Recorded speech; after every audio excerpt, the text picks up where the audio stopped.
KFAN.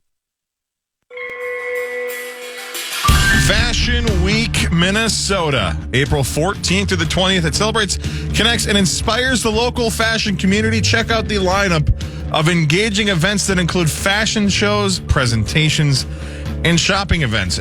And join KFAN's Max at Man Down on April 18th at the Luminaire. We're crushing stereotypes. Tickets are available now. FashionWeekMN.com. This is KFAN News with Chris Hockey, presented by the St. Paul Saints. In for Chris Hockey, I'm Zach Kelvin. That was unbelievable. Zach came back from break and read a liner. Then threw to a sounder, which was his voice, introducing the segment. And now it's him correcting his own voice, saying, it's not Chris, it's me. So it was Zach into Zach. What was that, Leonardo? What was that? Inception. Yeah, that one. Yeah, that was very Inception. Coming back from break, Inception, starring Zach Halverson. So much Zach. You gotta love it. Okay. I didn't care for that. That was creepy. You're gonna love it. So much Zach. You're gonna love it. That sounds like a Disney show. So much Zach. In for Chris Hockey, I'm Zach Halverson. Good morning. This news is brought to you by the St. Paul Saints, coming off of a loss yesterday to Indianapolis. They are in Indianapolis the rest of the week, but return home next Tuesday for National English Language Day on the 23rd. Get your tickets now at saintsbaseball.com. Well, how about Matt Wallner? Yeah. Going down to the Saints, because all he does is swing and miss up here in the pros, so he needs a reset. Yeah. He had a great year last year, right? Everybody liked Wallner. Forest Lake's own Matt Wallner. 2 hits and 25 at-bats and 17 strikeouts. Yeah, what 17. a comment in 10 I have, the whiff watch. The whiff watch. He doesn't help the whiff watch. No, you need him on the team. So Larnach activated, and Matt Wallner going back down to St. Paul. So the Saints get a good one, right? We all like Wallner. Yeah, we want to see Wallner's him do great. well, but he's off to a super rough start. So let's have him go turn it around with the Saints and then get a little back to the big club. kid. Yeah, correct. Yeah. All right, here we go. Strong winds are being blamed for knocking out power and toppling several big rigs in Minnesota yesterday. Power lines were brought down by winds in northeastern Minnesota during the evening, with thousands of customers reporting outages around Duluth and Chisholm. A semi crashed on Minnesota Highway 56 in Mower County yesterday after a wind gust blew the tractor trailer over. An empty FedEx crashed on the Bong Bridge between Superior and Duluth yesterday evening, landing on its side on the bridge median. It's a twister. Did you say the Bong Bridge? Yes, the Bong Bridge. Yeah, okay, we all heard it's it right. a wonderful bridge. Why have we never broadcasted live from the Bong Bridge? Yeah. We can see it How in a has month. Parrish not bought the Bong Bridge? I never heard of this. You guys have all probably driven on the Bong Bridge. The Bong Bridge. Whoa. Careful. It's the big one that goes to Superior. So it is. Huh. You've seen it. Oh, yeah. It's named after Richard Bong. Is he the same guy that has like Bong? Like, isn't there Water? a Bong recreational in Wisconsin? Is that the same dude? You talking about Dick Bong? I don't know anything about Dick Bong. Yes, you do. You call that a bubbler. Ooh, gross. Wow, the guy's name is Richard Bong. Dick Bong. Man, if you start off life being named Richard Bong and you are so successful that a bridge is named after you, you've overcome every obstacle. Yes. Yeah. Fantastic, right? The chances that you're successful, almost zero. He was a pilot, Medal of Honor recipient in World War II, one of the most decorated fighter pilots, country's top flying ace in the war. He shot 40 Japanese aircraft down. Dick Bong's a badass. Yeah, see, but what were the chances? He spent almost all of his life getting high. You got to respect. And by the that. way, he went by Dick. Yeah, you have to. If you're, Oh, if he you're probably flew right past it. Right. If you're as decorated as him, you're honored to be called Dick Bong. Oh. What are you going to do about it? Well, that's the thing is, in his childhood, he probably got tough by putting made up that with name it. Right. Cool. But once you accomplish what you accomplish, then it's like, say it to my face. Yeah. And Let's dance. No chance, Mr. Bong. You're right, by the way. Sauce. About what? Richard Bong State Rec area. Yeah, it's the it's like a campground by Alpine Valley. It's like Bong something. How do people not go cross country to visit Bong State Park? I mean, Zach and Parrish might now. Like a true pilgrimage, right? Like, forget going to Sturgis. Let's go to Bong. Right? I always face there when I smoke. The direction of it. Zach. See what you did. You're getting emails. I know. Smoke. 2 more performers are joining the grandstand lineup at this year's Minnesota State Fair. Ooh, I haven't heard this. Who is have this? added a show by Luda, Chris, and T-Pain on Tuesday, August 27th. T-Pain Wales. Tickets go on sale this Friday. The organizers have already added 7 acts for this year's Grandstand concert series, including Chance the Rapper, Motley Crue, Blake Shelton, and Matchbox 20. Y'all going to see Luda and T-Pain? No. No? I'm busy that night. The fact that it's on a Tuesday doesn't help. Hey, come on.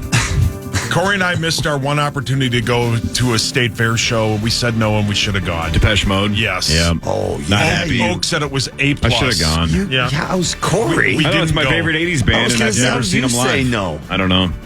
Their greatest I mean- hits album is just, it's their greatest hits. they- It's just nothing but hits. Yeah, their music. Freaking I'm not love a it. huge fan, but obviously their hits are The Peachy Mode enormous. wins. Yep. I would. Oh my gosh! Did you guys not invite me?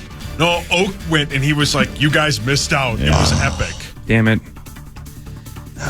Life is too short. I gotta Go see- to the damn concert. Amen. If Well Depeche said, Mode Zach. ever plays Red Rocks, I'm there.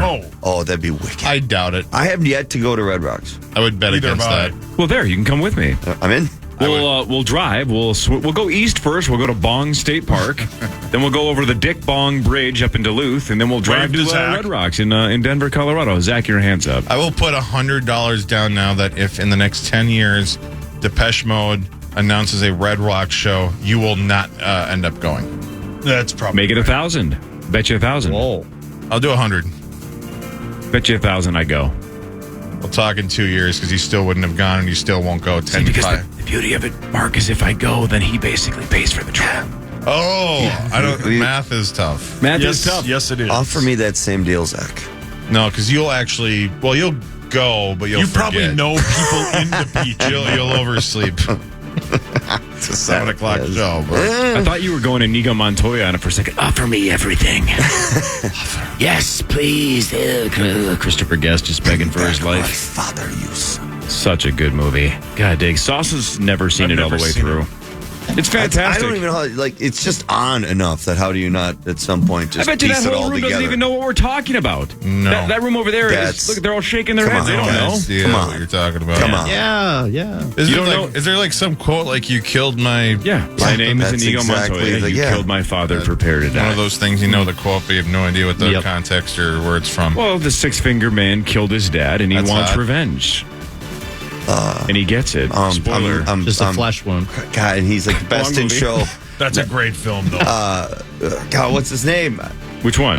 Scarface. The Six Finger Man. yeah, Christopher Guest. Christopher Guest. Thank you. Yeah, I was in Vegas with the family, with our family. I don't know how many years ago, and he was in the line, like a few people behind me, and it was just so packed. The line for what? A buffet. And Of course. Christopher Guest was I at left that part out. breakfast buffet? he's Heck yeah, breakfast buffet. he's married to Jamie Lee Curtis, right? I was so disappointed that I didn't just be like, "Hey man, big fan, nice to meet you," whatever. It was just a huge crowd, and in a small fashion, I kind of know what that's like when all of a sudden you open the can of worms, and I didn't want to get like bombarded with anything at that point, so I didn't say anything. And I'm just every time I watched all of them now. I mean, Best in Show is a top 5 comedy of all time. It's spectacular. It's so good. But as funny as that movie is, Hazelnut. Princess Bride is still a better movie than Best in Show. Yeah, I would say as Best much. in Show is a comedy. It's Princess Bride is is hysterical. The lines, everything so quotable. But yeah, no, Princess Bride's a fantastic. Great. I mean, even Waiting for Guffman is brilliant. I never saw Waiting Oh, for it's Guffman. so I good. missed that one. What else? Because Did he do Spinal Tap too? Yeah. Yeah. I mean, and I love that one. He's a genius. Yeah, he's super funny. And he's a six-figured man, and he's preparing to die. Yeah.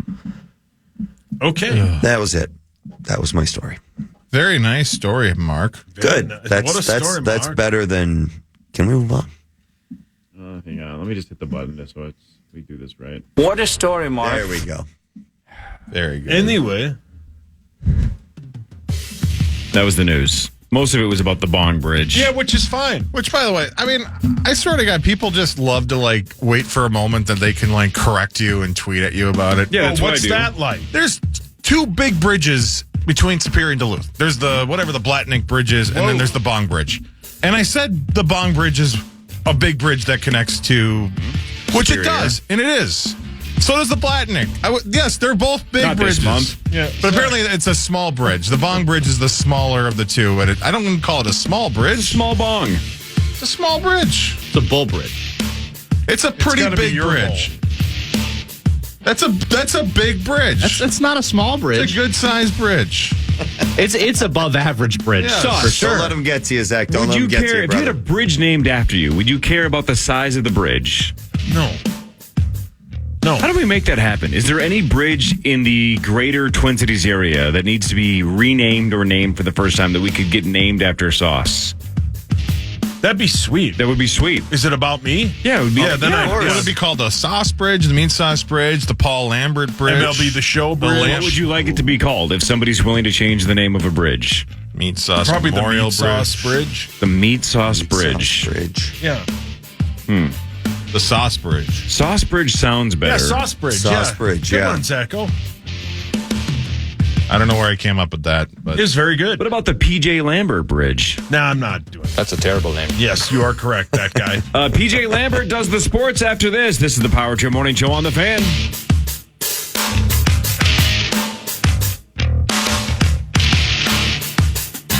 The Fan. You're tilting. Time for Fan 5 on the Power Trip. Presented by All Around Property Preservation. All right, thanks to our friends at All Around. Sauce! The Minnesota Timberwolves play their first playoff game this Saturday when they battle the Suns at Target Center at 2:30. Right here on the Fan. 2:30. Wolves Wolves are are 1.5 point favorites on DraftKings. Correct. Game 2 is Tuesday at 6:30. Game 3 will be 9:30 next Friday, and then Game 4 is next Sunday at 8:30. So we avoid round 1 of the NFL draft next Thursday. Next Thursday, Perry. Thanks, yeah. Sauce, I'm not asking you to bet because I don't even know which way I would go, but the Suns have defeated the Wolves all 3 times this year by double digits or more. 10 points, 18 points, and 19 points. The Wolves are 1.5 point favorites, even though they are underdogs in the series. Which way would you go if you had to on Saturday? The Wolves minus 1.5 or the Suns plus 1.5? Man, I think I would take the Wolves. You think they're gonna do it? I think they'll win Game 1. The place is going to be pumped. It's in the afternoon, which means you can get to the Loon about 10 a.m. The other issue I saw people post is the Twins play a game also at 1 o'clock on Saturday, so downtown will be jumping. I mean, there'll be 9 people at the Twins game. But, I would take the Wolves minus 1.5. oh yeah, you could do a doubleheader down there. 12:05 first pitch. The Twins will be down 7-1 in the 6th. You can Correct. hop over to the Target Center and miss the horrible bullpen and see the good Timberwolves. See the good Timberwolves. Yeah, I would. Weird sentence. Yeah, it's okay. I say bad sentences all the time. I'm not going to Dude, make that is fun the of you. coolest sentence I've ever heard somebody talk. All right. So good. Go to the game. It'll be great. Go Wolves. Our guy Robbie Rosenhaus He died. said he saw Chris Pratt at UFC 300, walking the concourse. Did he really? Yeah, saw Chris Pratt. Yeah. Our guy Robbie Rosenhaus also went to the Slap Fest. He did. Yep. And that's not a euphemism. He went to the actual sanctioned event. Wait, what? Yeah, the Slap You know, the Fest. power is in slap. Zach's The room. power slap bit where there's 2 people that stand by a podium. You've never It seen looks that? like arm wrestling, but then they just hit each other in the face, take turns. Until one gets knocked out. It's the dumbest thing I've ever seen. Yeah, it's Yeah, ridiculous. It's terrible. And there's a term. Robbie loves it. Yeah, Robbie loves it. And What Max, is it like watching 2 morons go at Right. it? Maxo loves UFC, and he thinks it's disgusting. Yeah. The Lakers beat the Pelicans 110-106 in the first play-in game. The Lakers are now the 7th seed. They will battle Denver, which that series will most likely end in a sweep. Game 1 is Saturday at 7:30. Then the Kings last night boat raced the Warriors 118-94. The Warriors season is over. The Kings will battle the Pelicans for the 8th spot on Friday at 8:30. The winner gets 1 seed OKC. 2 more play-in games start tonight at 6 with the Heat and the Sixers. The Sixers are -5.5. The winner plays the Knicks on Saturday. At 8:30 tonight, though, you get the Hawks and the Bulls. Chicago is a 3.5-point favorite. So again, Mark, you follow that? Did you understand how the playing tournament works? I'm not going to lie. Yeah, it doesn't I matter. shut right It off. doesn't matter. I saw It's the Eastern Conference. They started Well, talking you about the should pay NBA attention, playoffs. there is- and I did a sauce. I pulled a sauce. There's talk about the NHL adopting something similar, especially now that that's 32 teams and only 16 of those make it. Look, So- I was talking to Tenneby about this, Mark, the other day. I think Tenneby's been saying this for years. I don't want to put words in his mouth, but I think he has, and I think he's totally right. The NHL was smart enough to be the first team into Vegas, right? Yep. First league into Vegas. They should be the first league that does the choose your opponent bid. The NHL should adopt that immediately, where the number 1 seed gets to pick their opponent out of the other 7 choices. I would love that. It'd be awesome. That'd be awesome. That would. Talk about building rivalries. I mean, that's spectacular. Agreed. That would, yeah, because and good yeah, TV. and I've heard that too as well, Zach. That the NHL might be adopting something similar like that. But I was one of those that was like, I'll worry about that when they do it. Okay. So I this didn't pay format much- is confusing to us non-hockey people. It's like, what now? Yeah, it's- you can be in the top of the division, but then the people that aren't in the top 3 in the division go to the wild. What happens now? Yeah. I didn't even quite understand that until maybe last year. I kind of got a grasp of it, and I still don't completely understand it. Point is it would be way better. Top 8 teams in each division or a conference make it, and we just start with number 1, and they pick who they want to play. Yeah. And you send a player. You don't send a GM or the owner. You Send the captain. You send the captain of the team up to the podium and say, we want the Vegas Golden Knights. Exactly. We want the Los I would Angeles love that. Kings. God, I would hate to be in that position. Can you imagine to have the to say that, interviews? Like- but dear God, yes, please. It'd be awesome. Yes, please. Why did you pick them? What, Yeah. And Think of- and like you said, go ahead, Corey. No, it's like, think how we geek out about the NFL draft, right? We talk about which players they're going to pick. If the NHL was smart enough to give it about 5 or 6 days between the end of the regular season and the playoff draft, and then waited in about another 4, 5, 6 days to start the playoffs, maybe that's too long of a break, but still something like that, where you'd have at least a handful of days to have talk radio go, who should the Stars pick? Who should the Rangers pick? Greasy.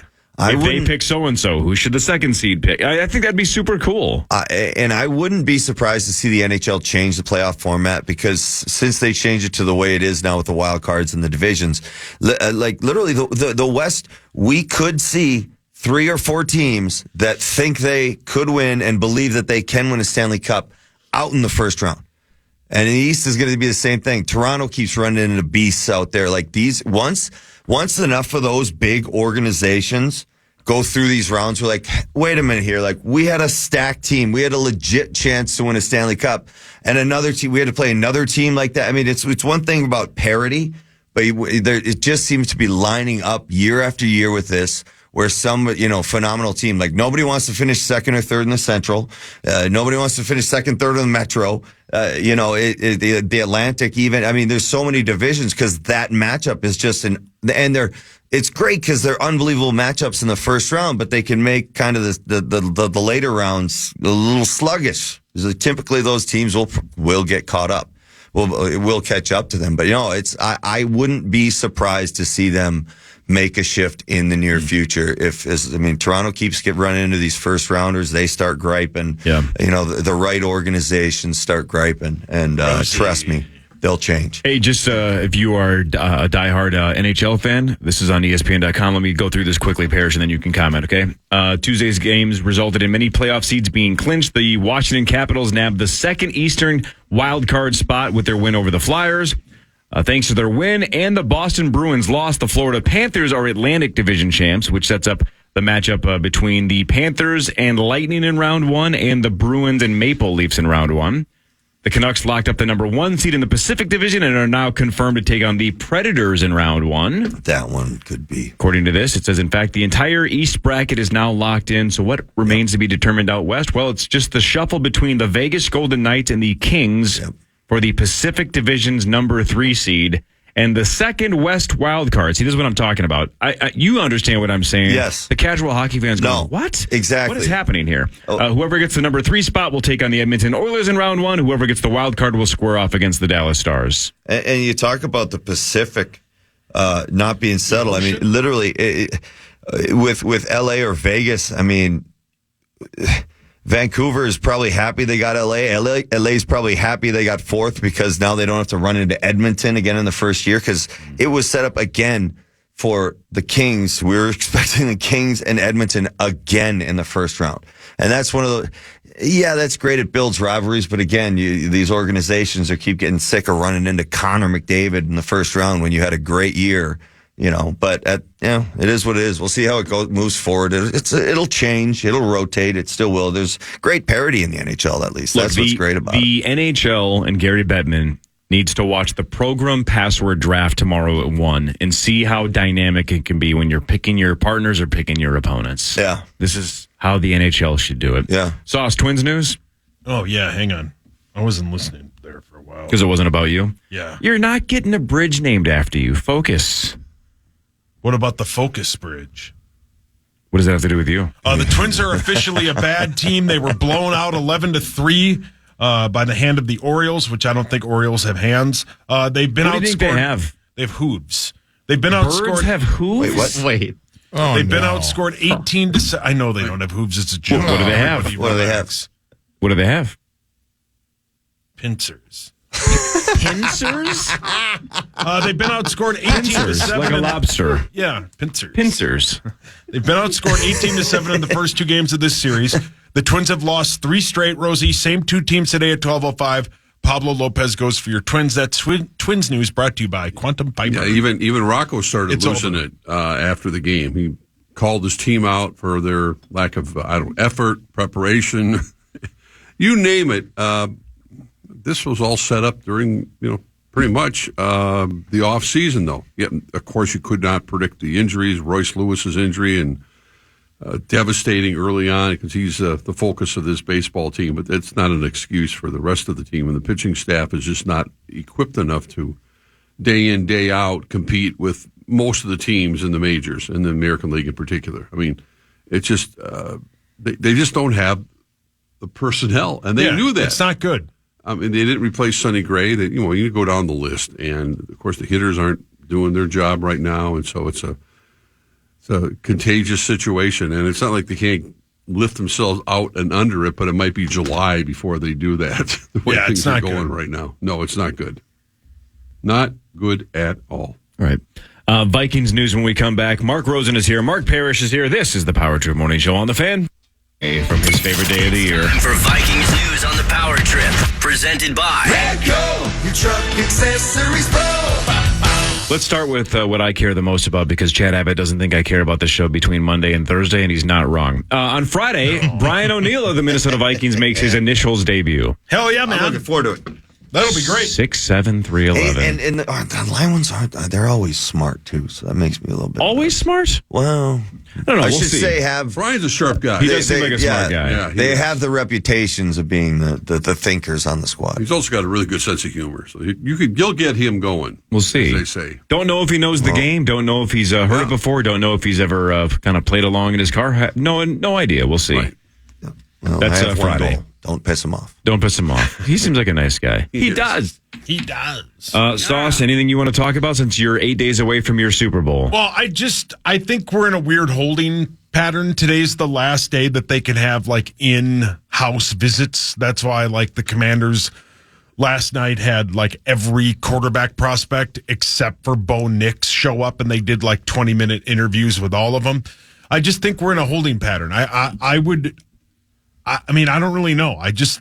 When you watch the draft and the way that it all unfolds is We know Caleb Williams is going to be the number 1 pick, but we don't really know who's going to be the 2 pick. Now, the betting favorite is Jaden Daniels, but, we thought, I'm going to keep leaning on this. We thought Will Levis would be the 2nd or 3rd overall pick last year, and he fell to the 2nd round. You just never know. That's the beauty of it. Well, that's the beauty of it, because after all these mock drafts, after all these hours and hours and hours of pre-draft shows, the bottom line is no one has any idea what's going to happen next Thursday night. I don't think anyone has any better idea what the Vikings are going to do today than they did 6 weeks ago. No. Or next Wednesday or next Thursday morning. You just, because you don't know the order of the players. Yeah. Option A, option B. I've heard Kwesi talk. I've heard Kevin O'Connell talk. And, of course, what are they going to say? They don't really know. They have every possible scenario that's laid out there. They have the value attached to the quarterback that they're potentially looking for, other players that they're looking for. But it's every time we do a mock draft, and we'll do ours next Thursday. Yep.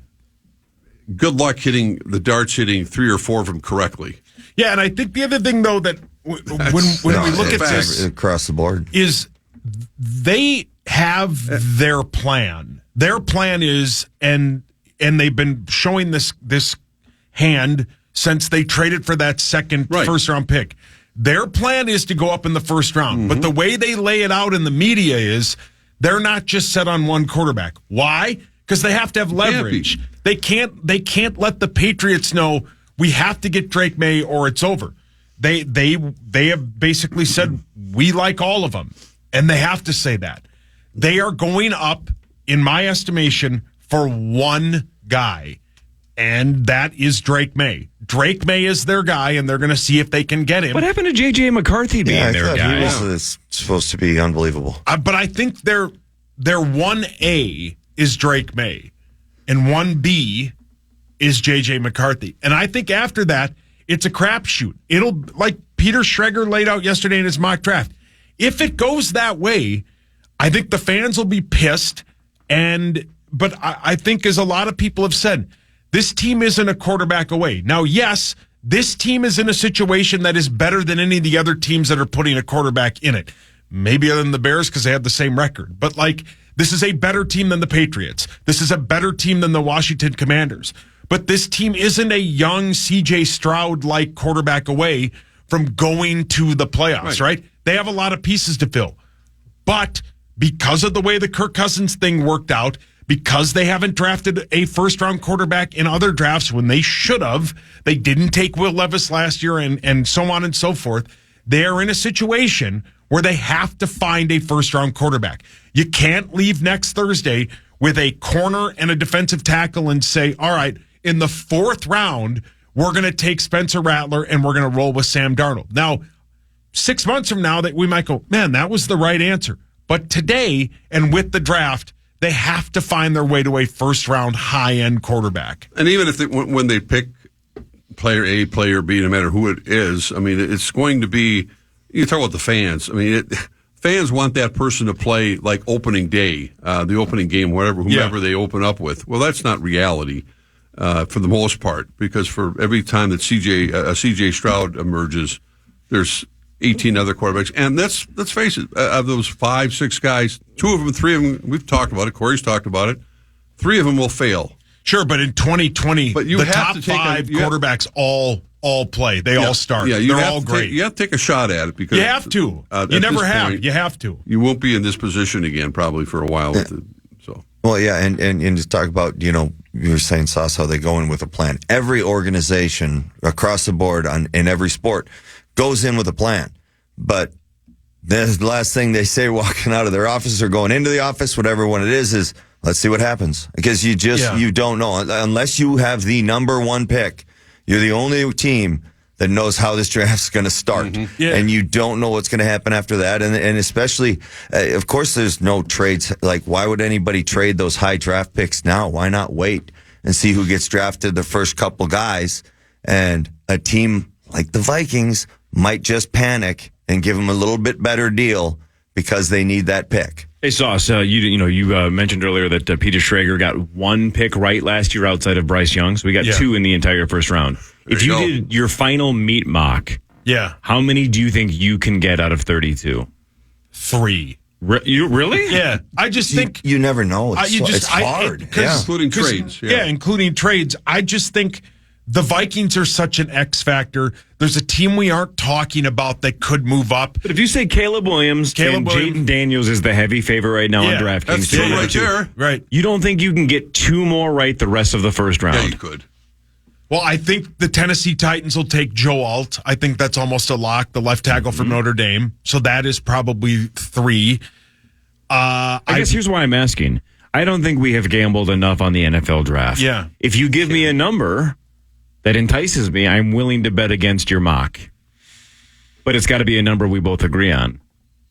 I mean, I could get 3. 3's the number. Think about it. But too low. But when you look at them, I mean, as I said yesterday, that's too low. That's too low for to the get bet, which is but fine. I don't think I could get more than that. But if you said you could get 7, I would take that bet. No, I don't think I could get 7. What about 6? No, you don't know what's going to happen with the third pick, right? You don't know what the Patriots are going to do. You just don't. Are the Cardinals taking Marvin Harrison Jr.? Well, what if Marvin Harris? What if all the subterfuge is the Giants move up to 3? They take Marvin Harrison to get ahead of the Arizona Cardinals. I think the one bit I heard last night was I don't remember the last time the Giants had a 1,000-yard receiver. Right? They're another team that, yes, they could take a quarterback. Monty Toomer, maybe, or something. I'm trying to think they could take a quarterback, but even. They need so many things. And what about Odell Beckham Jr.? That might have been it. But when was that? I don't know. A long time ago. Right. So there's so much subterfuge. That's what makes this so fun. I mean, if you really wanted to bet it, I think maybe 5 is the number, but I would be scared of that because you don't know what's happening at pick 3. You just don't. If you read the tea leaves, because that's all we can do, right? It's subterfuge season. It's smokescreen season. Subterfuge. My favorite word. A week ago, we use it all year long. A week ago, Adam Schefter was basically saying there's no way that the Patriots are going to trade that third pick. This week, he's basically saying that it's most likely for sale, right? Because he's pretty connected. He's heard something, and the Vikings keep getting brought up. The agents want him to hear things. Yeah, but eventually it has to happen. It's all going to come out, right? You can't hide all this information forever. The Vikings did not get that second first-round pick to not move up in this draft. They're going to overpay for the pick because they have the best package available. That's it. I mean, you just got to what's overpaying, the thing? is that including next year's first round? Yes. Yeah. What's the thing bonus says? What's that bit about sometimes the easiest answer is the right answer? Occam's razor. That's what sometimes the NFL draft is. It's Occam's razor, right? What did you say?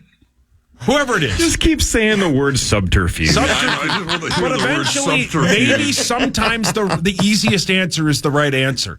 The Minnesota Vikings cannot wait at pick 11 for the quarterback. If it's Bo Nix or Michael Penix at the 11th pick, the fans are going to be pissed. Who cares what the fans think? Well, you have to care what the fans think because they're the ones who pay the tickets to go to the game. I know, but what I'm saying is the fans are going to be pissed. They're not the experts. But sure. Kwesi and the rest of the group over there, I'm not saying who cares what the fans think. That's why they're having a draft party. I understand that.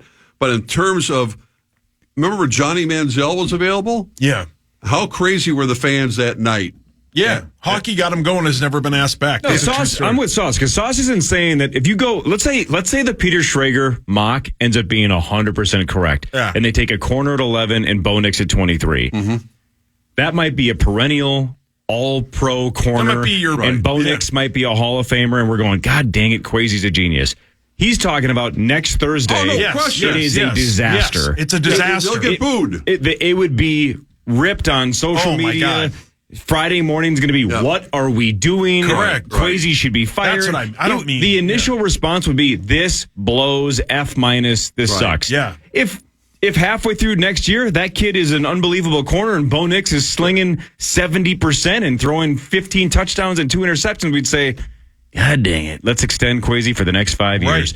So we're just talking about initial reaction. It's going to be overwhelmingly negative. And that's why they have the party, because you want the fans' reaction, whether it's good or bad. I understand that. But when I say who cares what the fans think, I'm just saying from a context of the way the Vikings are approaching this. They have spent how many hours on this? Hundreds, thousands. Amazing. more than, and I think on behalf of most of the people and the fans, I can't wait for next Thursday to finally get here so we can stop talking about this. What are you talking about? We still got 5 more minutes to kill. No, and I get that. I'm in that boat too. There's nothing else to say. But the other bit though with this draft let's gamble on it. That would be fun. That's fun. Corey, I was digging that. I was like, I might want to get in on that bet. I like the idea of that. I do like. But I think. Oh, by the way, Ben Lieber and I tomorrow after the Power Trip are going to do a mock draft podcast. There you go. So you can bet on that. And where is that going to be available? Nobody cares. KFAN.com. I have no idea. In the ether. I have no idea where it goes. We don't care. Yeah, that's fine. I know you don't care, but I care. Well, if Peter Schrager misses by so much, why would I care what you two have to say? Yeah, probably. We don't even care. They're well connected. They are well connected. I do care what you two have to say. I just want to bet against you. I don't know. How about this? I'll tell you Friday. Inside joke. A very true inside joke. One of the Alzheimer's. Somebody once told us, I'll tell you who they draft in the first round on Friday. Yeah. Basically, it was, I know who they're picking. Well, who? I'll tell you Friday morning. Yeah. Well, no, we'll all know. We'll all know. Yeah. So that's how news works. And I get it, Rosen. Exactly. I'm with you. Like, the reason this is talked about so much in this market and almost every market is because of the intrigue the Vikings have, right? If we just had the 23rd pick, you'd go, all right, we'll just wait around. No, it's like any year. This is a huge year for everybody connected there. Because this is the most anticipated draft that we have had. The GM in doesn't have a Minnesota. track record to get these right. They have to find themselves a quarterback. They've loaded themselves up with the ammo to get one, and we'll just see how it all plays out. The cautionary tale is you're probably going to have to wait. Unless there's a C.J. Stroud that emerges, you're probably going to have to wait a year or two to get the answer that no matter who they pick on, if it's J.J. McCarthy, if it's Drake May, no matter who it is, it's going to be a year or two before you really get the answer to they get the right guy. There's the system involved. Oh, there's a guy named Justin Jefferson they have to get signed and keep him happy as well, which I think will happen. But, there's so many elements involved in football. All you have to do is look at the 49ers situation and how they emerged after going through how many quarterbacks in San Francisco? I mean, the Garoppolo situation and everything else that happened then. And last time I looked, I think they were in the Super Bowl last year. All right, so check this out, though. I think we all know that the Vikings have never drafted a quarterback in the top 10 in their entire history, right? Not even Tarkin did. No, in 1999, Dante Culpepper was pick 11. Right. Let's go quickly through the last 24 drafts. Please or the last 23 years. For the Vikings? Yeah. Okay. For quarterbacks. In 2000, they drafted no quarterbacks. What pick did they have? They drafted Chris Hovan at the 25th. So, but I'm talking the entire draft. Sure, right. No quarterbacks drafted in 2000. They drafted no quarterbacks in 2001. Mm-hmm. They drafted no quarterbacks in 2002. Yeah. No quarterbacks in 2003. They had Culpepper. No quarterbacks in 2004. No quarterbacks in 2005. Right. In 2006, RIP, they took Tavares Jackson in round 2. Right. Oh, yeah. I mean, again, Tavares. solid backup quarterback. Yeah, right. Tavares had some moments. He was always better when the pressure wasn't on him. Mm-hmm. When he was named the starter, he struggled. When he went in there like late in the game, he kind of just slung it and was kind of fun. Anyway, RIP to Tavares Jackson. In 2007, in the 7th round, they drafted quarterback Tyler Thigpen. Oh, remember him? Yeah. Nope. In the preseason, I do. Isn't he the guy that kicked in the door? Was that guy? Who's the guy that went on to had a decent career? That was what's his name? Taylor Heineke. Oh, Heineke, okay. Yeah. And Lieber, 2008 in round 5 out of USC, they drafted quarterback John David Booty. Oh, I remember him. Booty. Yeah. Whoops. No quarterback in 2009. Wait a minute, they drafted Brett. No, brilliant. They did draft a quarterback in 2010. Do you remember the quarterback who they had on the Favre team? In 2010. Oh, my. What pick? 6th rounder. Oh, I should know this. What school? UAB. Oh, yeah, Joe Webb. Joe Webb. Then in 2011, they drafted a quarterback. What school? Florida State. Oh, the Heisman guy. I remember this one. That is Christian Ponder. He was the 12th overall pick. Ugh. Well, that whole draft was awful. No quarterback in 2012. Quarterbacks. No quarterback in 2013. Mm-hmm. In 2014, Teddy Bridgewater in round 1. Yeah. Teddy. Great dude. No quarterback in 2015. This really goes against Charch's theory that you should at least take a late round flyer almost every year. Almost every year, the Vikings are just saying no to the entire draft when it comes to quarterback. Well, boy, I thought Charch's bit was they should take back-to-back quarterbacks. That's what Musk said. 2016, no quarterback again. 2017, no quarterback again. 2018, no quarterback again. 2019, no quarterback again. They always bring in a free agent. 2020, they took Nate Stanley in round 7. What? Nate Stanley from Iowa? Yeah,